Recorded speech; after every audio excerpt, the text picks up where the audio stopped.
Saison 2026-2027, top départ. L'occasion d'envoyer un prono sur Unibet. Premier pari doublé grâce au lien en description. Conditions pour jouer en bas de l'écran. Mais il fait trop chaud. Mais t'aimes pas t'entraîner, frère. Ouais. On joue contre les petits aujourd'hui. Hein. Il coupe beaucoup. Équipe, j'espère que vous allez bien. Aujourd'hui, suite de la série transfert. C'est bientôt le retour des 5 grands championnats et la dernière ligne droite du mercato. De quoi finir l'été de la meilleure des manières. Alors c'est pas terminé, mais cette année le marché aura encore battu des records. D'ailleurs la première ligue a plus dépensé à elle seule que les 4 autres championnats majeurs réunis, plus de 2 milliards d'euros. Au passage, Chelsea fait partie de l'équation avec 11 arrivées, dont la dernière de Pep Chavaria pour 19 millions d'euros. En parlant du mercato, nouvel avenir pour l'insider préféré des insiders. Plus sérieusement, Fabrizio Romano a écrit sur LinkedIn préparer un changement majeur de carrière et ne plus continuer dans l'industrie du marché des transferts, sans pour autant préciser quelle sera la suite. N'empêche, il est arrivé avec des scoops et plus jamais on a eu de suspense en période de mercato. Fabrizio Romano c'est le numéro 1 mais ils sont nombreux dans le métier. La preuve avec la ribambelle d'informations relayée dans la série transfert. Bref, on va sans plus tarder parler concret, mais juste avant les amis, je vous demande un service, le même que d'habitude, à savoir évidemment lâcher votre plus beau like, très important pour le référencement mais pas que. C'est la série transfert qu'on approche du bout. Merci vraiment à tous ceux qui le font. Vous êtes les boss.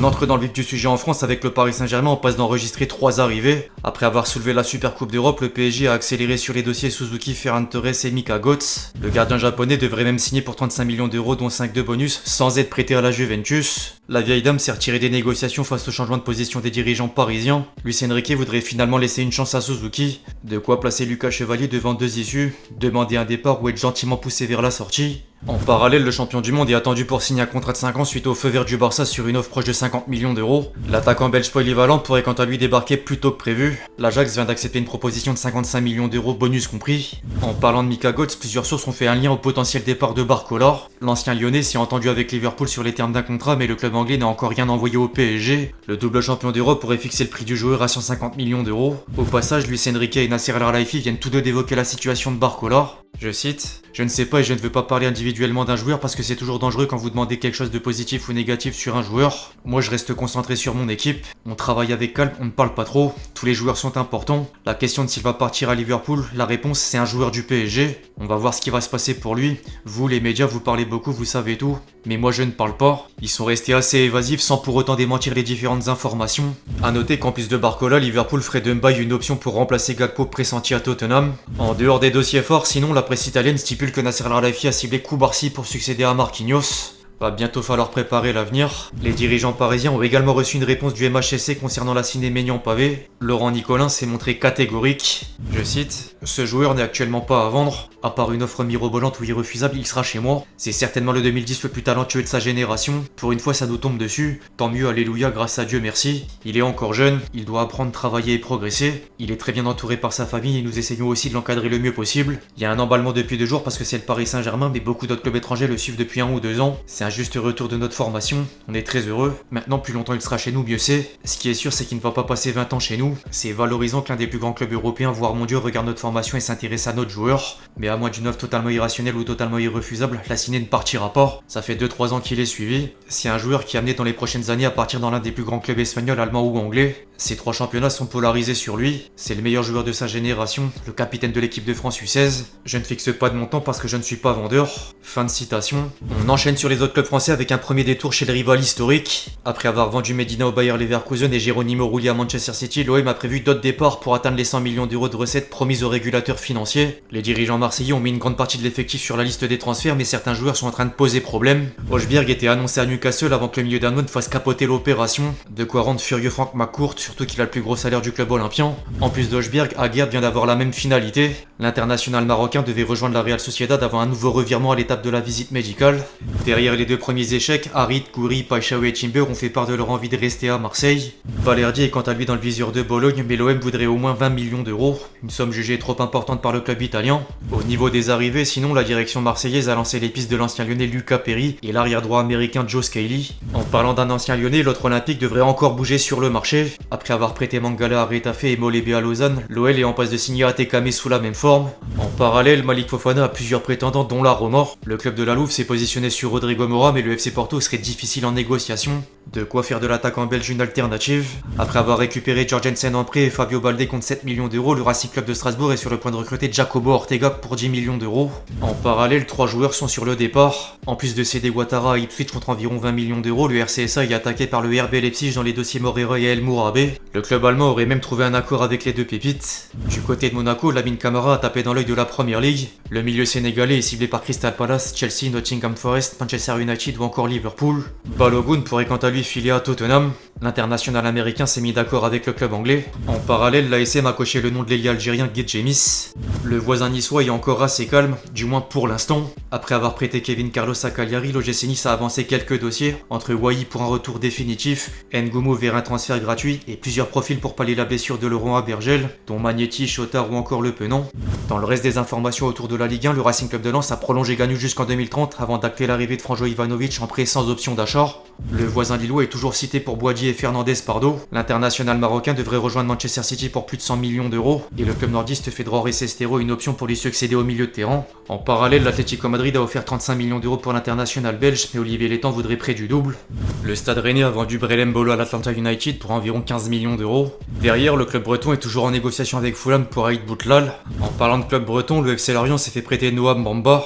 Le Stade brestois vient d'enregistrer 4 arrivées avec Joseph Nonge, Gauthier Yoris, Mamadou Djambou et Gilles Selvic. Après avoir recruté Sionopong, le TVC a poussé une offre de 33 millions d'euros en provenance de Sunderland pour Metali. Le Paris FC pourrait quant à lui être approché par des clubs anglais pour Moustapha Mbo. En parlant des clubs anglais, cap sur l'Angleterre avec un premier point sur Arsenal. Après avoir vendu Norgard à Everton et investi près de 90 millions d'euros sur Bruno Guimaraes, le club londonien a ciblé Kwanza et Osimhen, devenu une nouvelle priorité de Mikel Arteta. Le Galatasaray voudrait au moins récupérer 70 millions d'euros. En parallèle, le club turc a proposé 45 millions d'euros pour Martinelli. Après avoir cédé Trafford à Leeds et Regenders à Alcatia contre une somme totale d'environ 110 millions d'euros, Manchester City est à fond sur 2 blues, entre Pedro Neto pour remplacer Savigno pressenti à Tottenham et Enzo Fernandez pour contenter Enzo Maresca. Chelsea aurait fixé le prix du milieu argentin à 140 millions d'euros. Derrière, Manchester City a prolongé Doku jusqu'en 2031. Au passage, au niveau des prolongations, Tottenham vient de faire de même avec Van de Ven. Liverpool a officialisé l'arrivée d'Arauro en prêt avec option d'achat de 55 millions d'euros. Aston Villa s'est offert Ruggieri pour moitié moins. Crystal Palace a accéléré sur le mercato avec les arrivées de Tomiyasu libre, McNeil compte 30 millions d'euros, Evan Guessant prêté avec option d'achat et Anan Khalaili pour plus de 25 millions d'euros. Le club entraîné par Pierre Sage vient tout de même de récupérer la moitié du montant grâce au transfert de Brennan Johnson à Everton. En parlant d'entraîneur, Newcastle a enfin nommé Mathias Yesle pour succéder à Eddie Howe. On enchaîne désormais en Espagne, d'abord avec l'Atlético Madrid. Après avoir envoyé Almada à River Plate contre 20 millions d'euros, l'Atleti a posé le double pour signer Cristiano Romero. Le voisin madrilène est un peu plus calme depuis l'arrivée de Gian Diomandé et la prolongation de Vinicius. La Maison Blanche a surtout dégraissé l'effectif à l'image de Mastantuono prêté à la Fiorentina. Le club merengue ne devrait plus trop bouger sur le marché. Après l'échec Rodri, le Real Madrid fait confiance à Bernardo Silva, Arda Güler et Thiago Pitach pour la création du jeu. D'ailleurs, le Ballon d'Or 2024 n'est toujours pas sous le maillot du Barça. Les dirigeants barcelonais ont soumis une troisième offre à Manchester City suite aux 2 premières refusées par le club mancunien. Concernant Julián Alvarez, l'attaquant argentin s'est entretenu avec Diego Simeone pour demander un départ, mais la direction du club espagnol a encore une position ferme. Du coup, le Barça pourrait foncer sur l'ancien Marseillais Luis Suarez. Piste assez étonnante. Du côté de l'Italie, l'Inter est venu à bout du dossier Spence pour 31,5 millions d'euros. Le vainqueur du Scudetto voudrait désormais acter le départ de Fratesi à la Lazio pour foncer sur Curtis Jones. Après avoir cédé Lukaku au Fenerbahçe et fait le coup Favazoli, le Napoli est sur les pistes Badiachil et Gabriel Jesus. Néanmoins, le club napolitain ne devrait avancer sur le Brésilien qu'après le départ de Noah Long. La Juventus a investi 20 millions d'euros sur John Luchumi. Après avoir recruté Nahuel Molina et en plus de cibler Rodrigo Mora, la Roma est intéressée par Luis Enrique, l'ancien Marseillais. Como pourrait poursuivre les discussions avec Chelsea. Après avoir posé près de 40 millions d'euros sur Chalobah, le club entraîné par Fabregas s'est positionné sur Liam Delap. En parallèle, l'AC Milan a poussé 3 joueurs vers la sortie, dont Tomori, Youssouf Fofana et Nkunku.